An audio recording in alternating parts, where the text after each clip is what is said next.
biggest hesitation people have when they want to start a business is they don't know where to begin.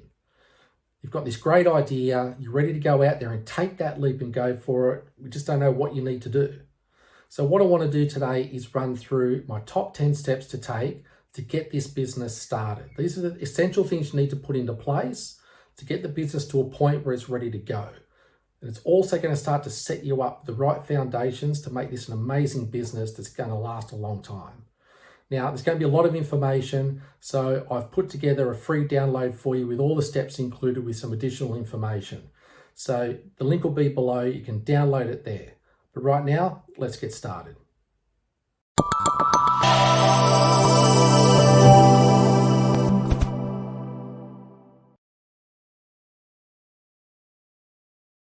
The first thing we want to do is we want to have a clear purpose. Why are we starting this business? What is it so important? What do we want to share with people? Are we doing it because we're sick of our job? Are we doing it because we want to give something back to the community? We really want to define what it is so important to us that we want to share this and give this out. We also want to know that and understand it's going to be a big commitment. It's going to take time. There's going to be ups and downs, good and bad days. You want to support yourself with a good support network, right? Get the right people around you to back you up, whether it's the right friends, families, other people that are in the industry that you're looking at getting, or a good business coach or mentor, somebody to back you up and get you through. Understanding our core purpose will help us set up and keep that motivation going for why we're doing this to begin with. Our second step is we want to research the idea. Now, we need to be objective here. Just because you think it's a good idea doesn't necessarily mean that it is. Doesn't necessarily mean that there's a market for it or a need for it. So we need to establish that up front. Now, a way you can do that is to Google other businesses that are doing what you're looking at doing. Now, be careful here. You don't want to get caught up in the fact that there's other people doing it. Chances are there's other people doing the same stuff you want to do anywhere. Now, we don't want to start to compare ourselves to them. Remember, they've been in it for a while. You're just starting up. So don't let that deter you and think that, oh, someone else is doing it, so I can't. There's always room in the market for more. We need to ask ourselves, is it a short-term business based on a short-term fad, or is it something that's going to be long-lasting? Then we also want to look at, well, what other like products or services can I potentially add to make this grow? So researching your idea, being objective, that's really important.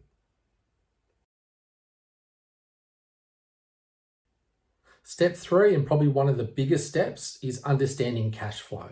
We need to understand our finances. How is the money going to come in and out? One of the biggest things that companies fall apart on is poor cash flow and poor cash flow management, right? So we need to do some preliminary budgets, maybe do a bit of cash flow forecasting. We want to see how we're going to fund this business to begin with. Are we going to borrow the money? Are we going to seek other investors, maybe a partnership, or are we going to self-fund it? And then we need to know, well, to get it off the ground and get it started, how much am I going to need for that investment? So doing some small figures to get started, and you've got to be honest here. Don't fluff the numbers, don't play around with them and beef them up to make it look good or make yourself feel good. You've got to be honest about what the cost will be, because if you're seeking outside investment, they're going to want to know and you're going to need to prove it. So cash flow and finance is number 3.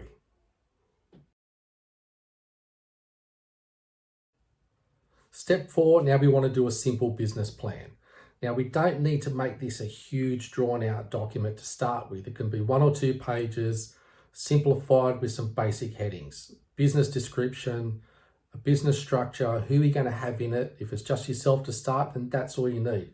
Will you need suppliers? Will you need some subcontractors? Or you're going to be employing people to begin with? Just do a little business structure as well to see what you're going to need.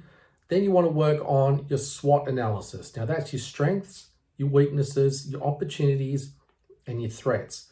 Now, again, we really want to be honest about what our strengths and weaknesses are, because when we start to go further down the track about the people we need in our business, we need the people that are going to complement our weaknesses. We don't want too many people with the same strengths that we have, right? So be honest about what you're strong with, what you're weak with, what opportunities are out there in the market. And what are the threats out there? Like your competition, what are they doing? What do you need to do differently? And then we need to know, well, where is our market? Do a bit of a market search. What areas are we targeting? Are there specific suburbs? Are we doing the whole state? If you're online, are you doing worldwide? So just be targeted about what you want to start with and make sure there's always room to grow. So a simple business plan, don't overdo it, because if you are going to go for finance or investment, you will need some type of plan in place. So it's good to get used to putting that together and adding in those financial forecasting that you've done in step 3. Now we want to name it, brand it, and register it. So first thing when we come up with a name is we don't want to be too obscure. We want people to recognize the connection between what we do and the name we have. But also, we don't want to be too specific sometimes, because we want to allow room to grow and develop and maybe move into different areas. So once you've come up with your name, you want to see if there's a domain name available, so your .coms or your .com.au. So we jump onto a domain name registry and we start to search for that there. If that's available, then we can jump onto the Australian Business Government website and check that the business name is available, because we'll need an ABN. We'll need to register the business in Australia as well. Now, there's different structures you can do. It can be a company, it can be a sole trader, or you can be in a partnership. So I recommend you contact your accountant and you talk to them and ask them what the tax implications might be in regards to the different structures you use. And they'll also advise you the next step, which is you need to register for a tax file number and register the business with the ATO. And the accountant can help you do that as well. So once we've gone through those few steps, we then want to make sure that we open up a separate business bank account. Now, this is really important because we want to make sure that we don't start mixing our money up, okay? That we're setting certain funds and money aside for the business, but we're also making sure that we're staying financially stable with all our personal equipment and personal gear there.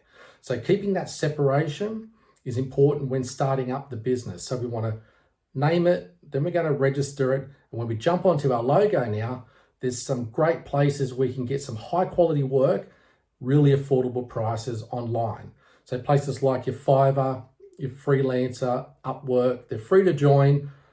You can post your jobs on there.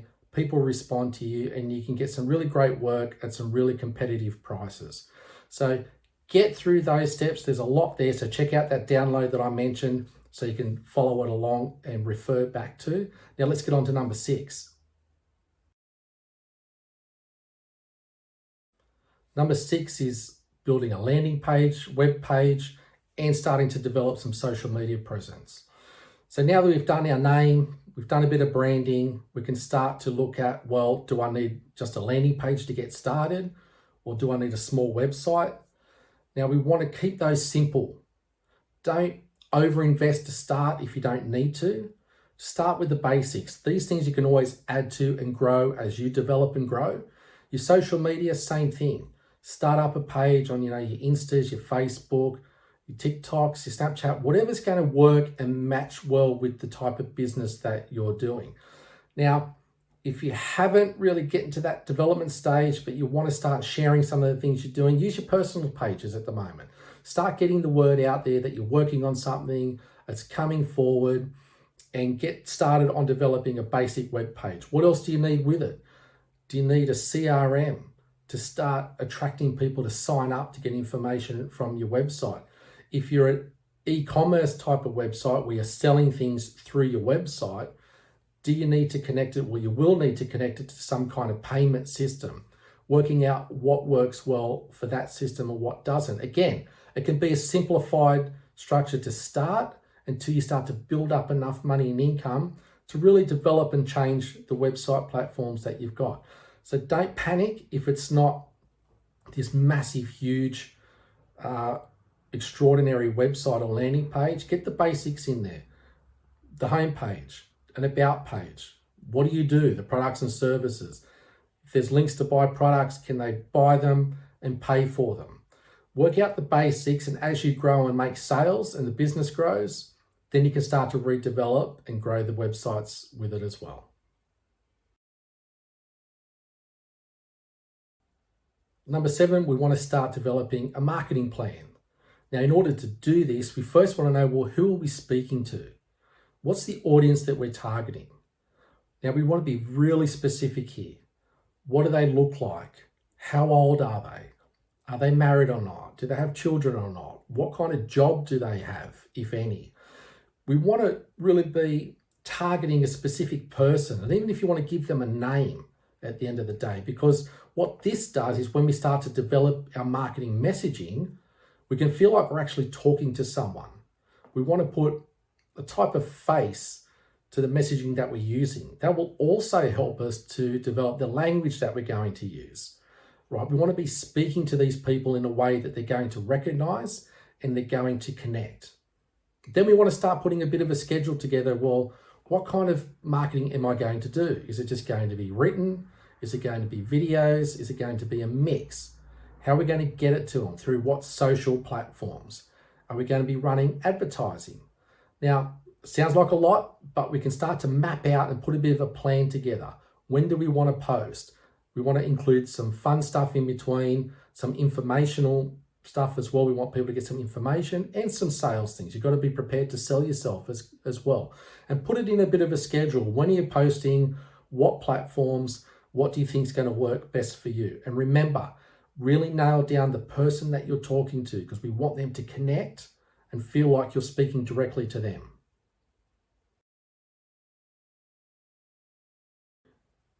Number 8, we want to define the resources that we need and where to find them.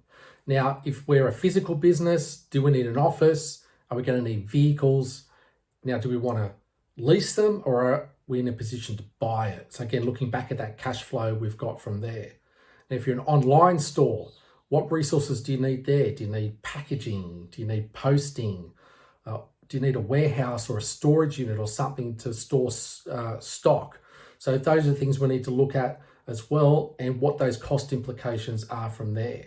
Now, in regards to any physical help that we need around us, looking back at those weaknesses we're trying to fill, do we outsource that? Do we hire within? Do we subcontract it out? And again, we can punch those numbers into our modeling to see what those cost implications will be to start.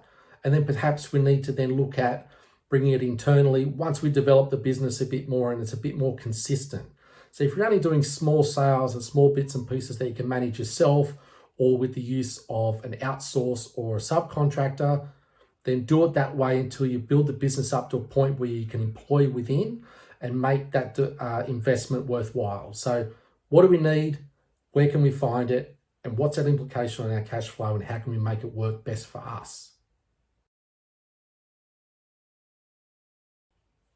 Number 9, we want to start setting some goals and some targets, right? So the goals can be big, they can be huge. We want to look at setting short-term goals and long-term goals, right? Now, the biggest thing we want to do with these goals is, once we've set the big scheme, is we want to break them down, right? We don't want to overwhelm ourselves with having this mad, huge vision and feel like we're never going to get there. So you can start big, and then we want to start to chunk it down. We want to break them down into smaller steps.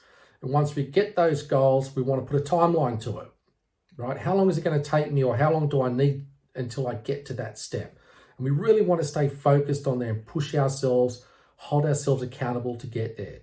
If you can't hold yourself accountable, look for an accountability partner, or get a coach or mentor or somebody that can help you stay on track to get those goals. Now, be bold, be brave, make them grand and beautiful, but break them down. Be realistic. We want to be able to achieve them. If we make them too big and we never get there, then that's going to lead us to start to give up, right? And we want to know, what's the importance of this goal? What's the outcome we're trying to reach? Why is setting this goal or this target so important to us? Okay, so be specific, be honest, be generous with yourself, but hold yourself accountable. Give yourself a kick in the butt if you need it when you're not reaching it, or get somebody behind you that can give you that push when needed.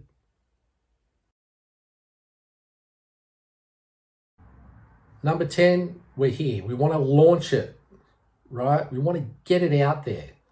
Too many times I hear people saying, well, it's not ready, or it's not perfect, or how do you measure perfection, right? It's never going to be perfect to start, right? It's probably never going to be perfect ever.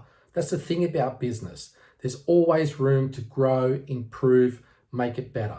So once we've got those first 9 steps into place and we're ready to go, get it out there. The biggest thing holding you back is fear, right? You're scared of potential failure, of all the hiccups or whatever might happen. Get it out there, start testing it, right? Start asking for feedback. Now, there's no such thing as positive or negative feedback. It's all just feedback. It's us that put the positive or negative spin to it.